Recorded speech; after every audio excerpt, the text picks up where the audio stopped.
नमस्कार साथियों। आज हम एक और राजयोग के बारे में जानेंगे।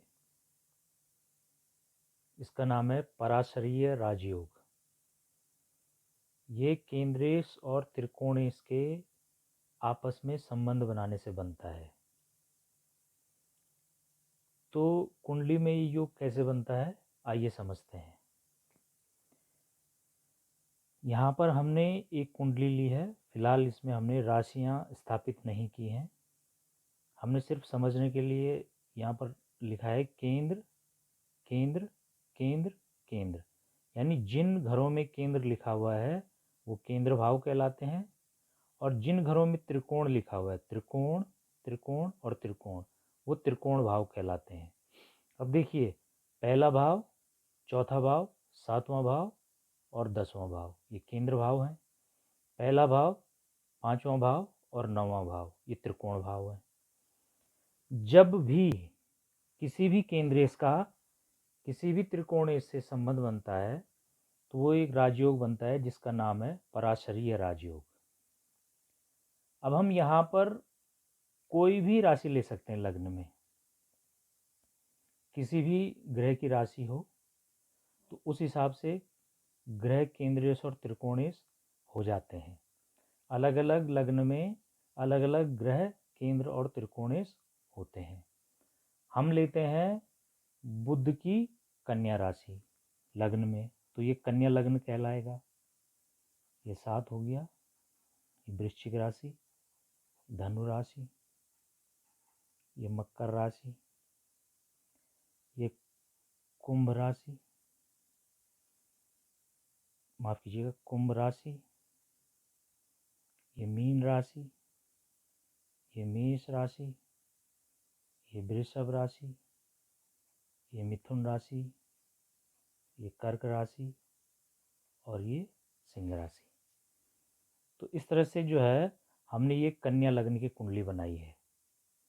तो यहाँ पर 2 ग्रह, एक तो बुध ग्रह और एक बृहस्पति ग्रह।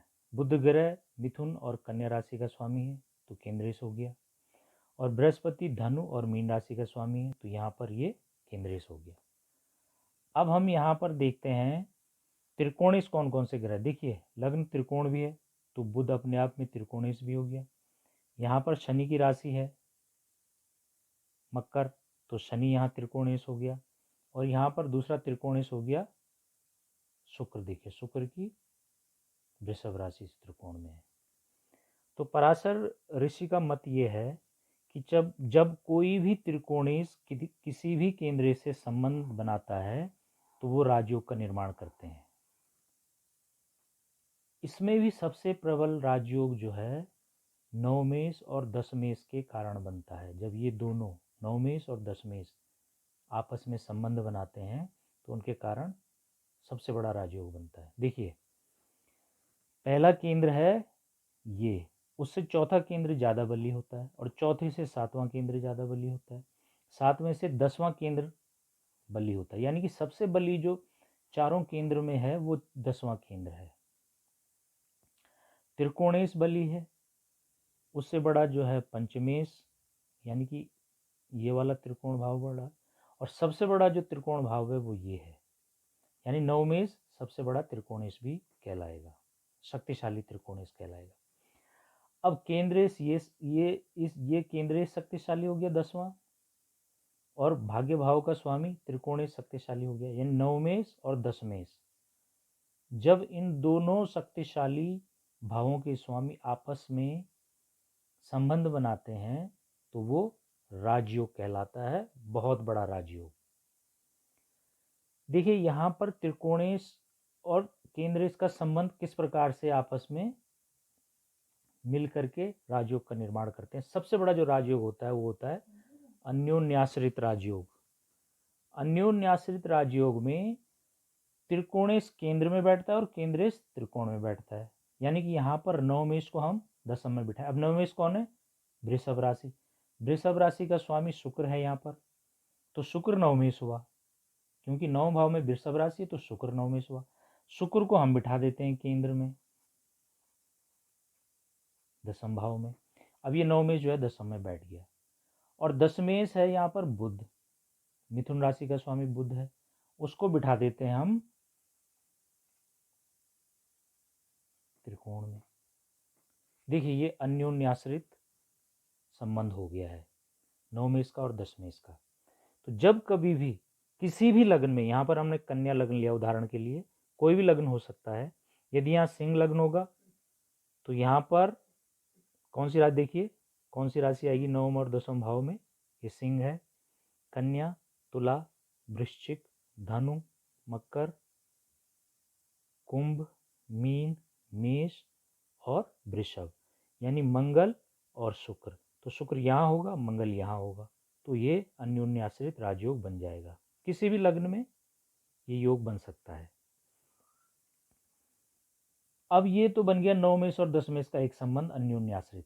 दूसरा संबंध ये होता है कि शुक्र जो है नवमेश दशम भाव में बैठा है और बुध की राशि में बैठा है, और वो बुध को देख ले। कहीं भी बुध, कोई दूसरा ग्रह कहीं भी बैठ सकता है, क्योंकि शुक्र की 7वीं राशि होती है, माफ कीजिएगा 7वें भाव पे ही पूर्ण दृष्टि होती है, तो वो इसी भाव को देखता है। मंगल जो है चौथे, 7वें और 8वें भाव को पूर्ण दृष्टि से देखता है। शनि तीसरे, 7वें और 10वें भाव को पूर्ण दृष्टि से देखता है। और बृहस्पति 5वें, 7वें और 9वें भाव को पूर्ण दृष्टि से देखता है। और अगर बृहस्पति जो है यहाँ बैठता है राजयोग नवमेश बन करके, और वो दशमेश को देख ले, यहाँ बैठे हुए दशमेश को और यहाँ बैठे, तो वो भी एक तरह का राजयोग है। अब शुक्र चूंकि जो है सिर्फ एक ही दृष्टि रखता है पूर्ण 7वीं, तो बुध जब यहाँ पर बैठ जाता है तो ये एक दूसरे को पूर्ण दृष्टि से देख लेते हैं, तो ये भी एक प्रकार का राजयोग है। तीसरे प्रकार का राजयोग होता है जब कोई ग्रह, जब नवमेश और दशमेश एक दूसरे को पूर्ण दृष्टि से देखते हैं। दूसरे प्रकार का मैंने बताया कि जब नवमेश दशम भाव में बैठा और दशमेश को कहीं पर भी, वो दशमेश बैठा और उस नवमेश उसको पूर्ण दृष्टि से देख ले, लेकिन दशमेश उसको न देखे, या दशमेश नवम भाव में बैठे और नवम भाव के स्वामी को देखे, लेकिन नवम भाव का स्वामी उसको न देखे। दूसरा ये। तीसरा मैंने कहा कि ये शुक्र चूंकि 10 में 9 में से और बुध यहाँ पर 10 में से, तो ये एक दूसरे को पूर्ण दृष्टि से देख रहे हैं। जब भी 9 में और 10 में से एक दूसरे को पूर्ण दृष्टि से देखते हैं तो वो भी एक प्रकार का राजयोग बन जाता है। चौथे प्रकार का राजयोग होता है कि बुध और शुक्र इस कुंडली में, क्योंकि 9 में से और 10 में से हैं, वो कहीं पर भी जाके बैठ जाएं एक साथ, किसी भी भाव में, ये किसी भी भाव में जाके एक साथ बैठ जाएं, तो ये भी एक प्रकार का राजयोग हो गया। यानी कि नवमेश और दशमेश इन 12 भावों में किसी भी भाव में जाके बैठ जाए तो वो अपने आप में एक राजयोग हो जाता है। ये मैं अपने अनुभव के आधार पर आपको बता रहा हूँ। मैंने जिन भी कुंडलियों में नवमेश और दशमेश को एक साथ किसी भी भाव में देखा है, उस कुंडली में उस जातक को बहुत बड़ा राजयोग प्राप्त हुआ है। ये तो था नवमेश और दशमेश के संबंध के कारण राजयोग। हमारे पास दशमेश के अलावा 3 केंद्र भाव और हैं और 2 त्रिकोण भाव और हैं। इनके भी ऐसे ही आपसी संबंध से, यानी चतुर्थेश पंचम भाव में और पंचमेश चतुर्थ भाव में बैठ जाए तो वो भी राजयोग है। यहाँ पंचमेश शनि है, वो चतुर्थ भाव में बैठ जाए, और चतुर्थेश बृहस्पति है, वो पंचम भाव में बैठ जाए, तो ये भी एक प्रकार का राजयोग केंद्र त्रिकोण का संबंध बन गया है। इसी प्रकार से बृहस्पति और शनि किसी भी भाव में एक साथ बैठ जाएं तो वो एक प्रकार का राजयोग निर्माण कर लेते हैं।